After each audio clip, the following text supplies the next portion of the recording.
பாக்கியம் இல்லாதவங்க வந்து பார்த்திங்கன்னா, ஏற்கனவே நான் சொல்லியிருந்தது வந்து பார்த்திங்கன்னா, கருவளச்சேரி பயிர்னு சொல்லலாம். அதுக்கு அடுத்ததா வர்றது கர்ப்பரட்சாம்பிகை நிறைய பேருக்கு தெரியும்.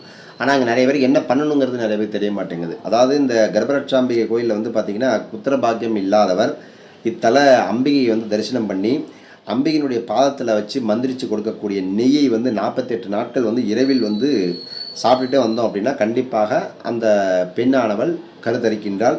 கருவுற்ற பெண்கள் அம்பிகையினுடைய பாதத்தில் வைத்து மந்திரிக்கப்பட்ட விளக்கெண்ணெய் நேரிலோ தபாலிலோ பெற்று பிரசவ வலி ஏற்பட்டவுடன் அம்பிகையினுடைய நாமம் கூறி வயிற்றில் நம்பிக்கையுடன் தடவை வரும்பொழுது சுகப்பிரசவமாகும் அப்படிங்கிறது அம்பிகையினுடைய வாக்கு. எங்கே இருக்குது அப்படின்னு பார்த்தீங்கன்னா, நிறைய பேருக்கு தெரிகிறது வாய்ப்பு இல்லை, சில பேருக்கு தெரியும். அருள்மிகு முல்லை வரநாத சுவாமி திருக்கோவில், அருள்மிகு கர்ப்பரட்சாம்பிகை சன்னதி திருக்கருகாவூரில் இருக்குது. பாபநாசம் தஞ்சை மாவட்டத்தில் இருக்குது.